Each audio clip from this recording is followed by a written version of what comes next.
How does your product use or challenge conventions, and how does it represent social groups or issues? Our film opening surrounds our main character Misa, a calculated and confident woman with looks that can kill, literally.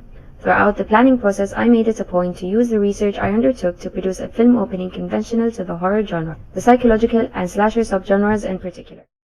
Let's start with mise en scene. Our film opening was set in the main character's isolated and dimly lit home. The scene opens with a shot of the living room with a single lamp in the frame providing low-key lighting and creating an ominous atmosphere. In the scene, Misa is seen entering a small, almost claustrophobic bathroom. In most slasher films, bathrooms are used as a place of vulnerability and where many female characters get killed by the antagonist, such as the iconic bathroom scene from Psycho. We went against this by having Misa, the female character, wash her hands with total authority and confidence, showing no signs of vulnerability. Misa, the main character and killer, is a woman which subverts what is usually shown in horror films and breaks gender stereotypes, as the protagonists of most horror films are men, while women are usually portrayed as damsels in distress and victims of the killers. This also introduces the first visual binary opposition between the female killer and the male victims. The antagonists or killers of most horror films are nearly always depicted as confident and unfazed through their body language. Their body language reflects on their psychotic nature, as the horrific acts they commit do not affect them. In our opening scene, Misa walks slowly and confidently, seemingly unconcerned with what she's done. They also portrayed her serenity by having her hum a cheerful song to establish how truly undisturbed she is by her actions.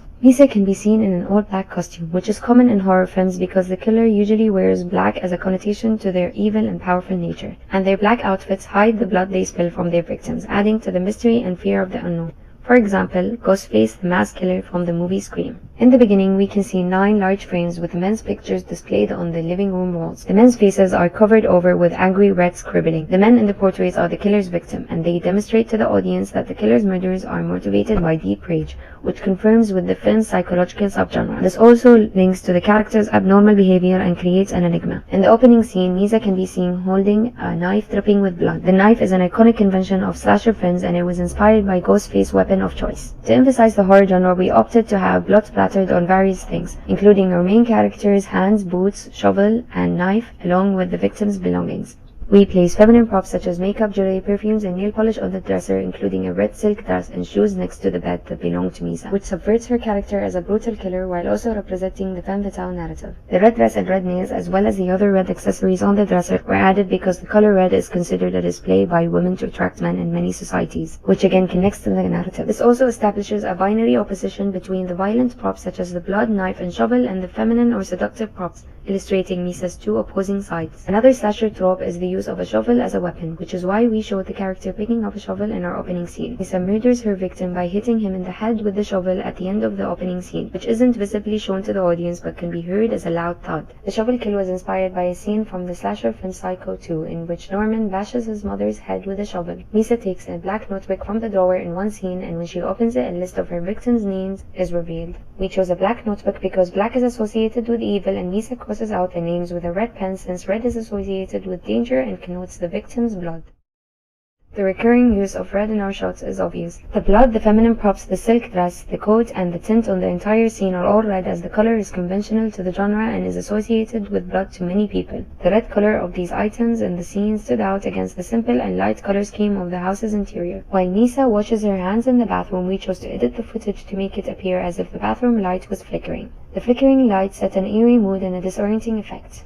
Misa can be seen walking from a dimly lit corridor to a pitch-black room. This connotes the atmosphere of the room and the horrific killings that took place there, as well as foreshadowing the following events. We wanted to open the scene by establishing Misa's home as the film's setting. This is why we began with a long shot and a pan camera movement revealing the house's living room. This is also to begin the film opening with a strong emphasis on the isolation and darkness of the place, which are both horror conventions. Having an isolated place invites calm and vulnerability, and they're used to ensure that the victims and the killer are alone, trapping the victims in a place with no way of getting help and evoking feelings of fear and dread for the audience. In the shot with the 6 portraits, the camera zooms into an extreme close-up on the 3rd portrait, which is to foreshadow who the screaming that is introduced later on belongs to. In the first 3 shots, the camera movements are extremely slow, creating a tense and creepy atmosphere. The very last shot shot, the camera zooms to a slightly closed door, giving the illusion that the audience is cut off from the severity of the psychotic behavior, prompting them to question just how extreme Misa is. The movement is slow and matches the mood and the atmosphere we were trying to create, as well as her personality. The killer's face, Misa, is never revealed in the opening scene. Enigma is created as a result, which is another horror convention. This piques the audience interest and makes them question as to who the character is. To draw the audience's attention to the blood, we use close-up and extreme close-up shots to show the knife, boots, Misa's hands, and the victim's belongings. We also use Dutch movements as Misa opens her notebook and a Dutch angle to show her crossing out a victim's name from the list in the notebook. This is to convey the eerie intent behind the list and the notebook and to set a disorienting effect. The POV shots of the killer washing her hands, taking out the notebook, and removing her coat contribute to the scene's ambiguity. The audience is made uncomfortable by being unable to see the killer's face but being immersed in the killer's gaze, which is a popular convention in the horror genre. We opted to include crickets chirping at the start of our opening scene to emphasize the time of day and the isolation of the place, as crickets are known to only be heard at night when there is no other noise. We also included the sound of ghostly howling wind, which is common in horror films because it creates an eerie environment.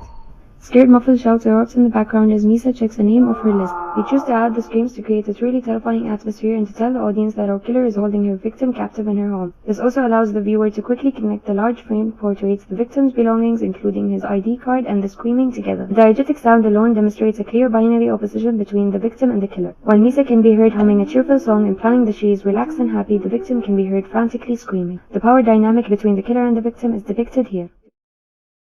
To immerse the viewer into the cinematic world, we chose to use a lot of diegetic pleonastic sounds. We amplified the sounds of Misa's footsteps, the door creaking, the tap tripping, the dresser shuffling, and the shovel scraping as it's being dragged on the floor to enhance the audience experience and to give the film some verisimilitude. These sounds, especially the sound of the door creaking, the tap tripping, and the shovel scraping, makes the scene chilling.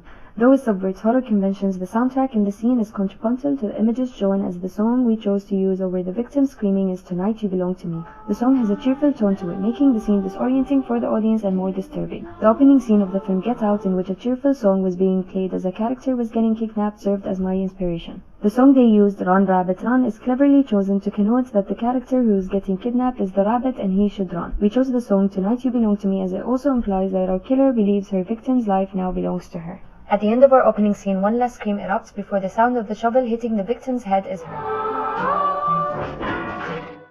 These amplified sounds end the scene in a really harsh and disturbing tone. A theory that can be applied to our opening scene is Todorov's equilibrium theory. Our opening scene follows the first stage of the theory, which is the equilibrium stage, as it sets an abnormal environment but is portrayed as the killer's normal daily life. The title's typeface is the same as our character's handwriting, which is shown in her notebook. To represent her seductive side, we agreed on a cursive or feminine font. The title fades in as white but then flickers to a red color with blood dripping from it and splattered around it. It follows the conventions of horror while also representing Misa's two opposing sides. The credits font is Times New Roman, as it has a modern sense to it, linking it to our portrayal of a modern femme fatale. For the production logo, we decided to use an image of blood dripping from a knife, as it conforms to the slasher subgenre. The company's name, Drive Corpse Films, and the font are both conventional to the horror genre. La Femme Fatale's main character, Misa, is a representation of a female killer. One side of the character conforms to society's expectations of femininity and seductiveness that women should have, which we showed using the feminine props.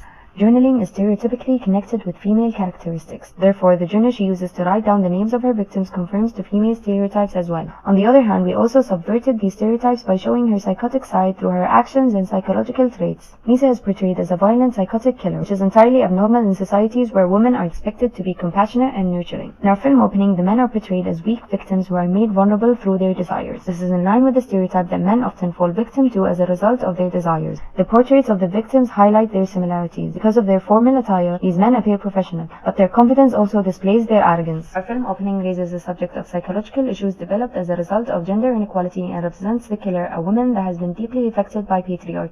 Misa solely targets men, as evidenced in the scene through the portraits of the victim. While it isn't clearly shown in the opening scene, one could assume Misa's motives behind her killing is to punish bad men in power who have mistreated her. This could even make female viewers with similar experiences of mistreatment from men empathize with her. The sexism and mistreatment of men towards women could lead to psychological issues. In extreme situations, killing is the severity of what this mistreatment could lead to, which is what we were trying to show in our opening scene.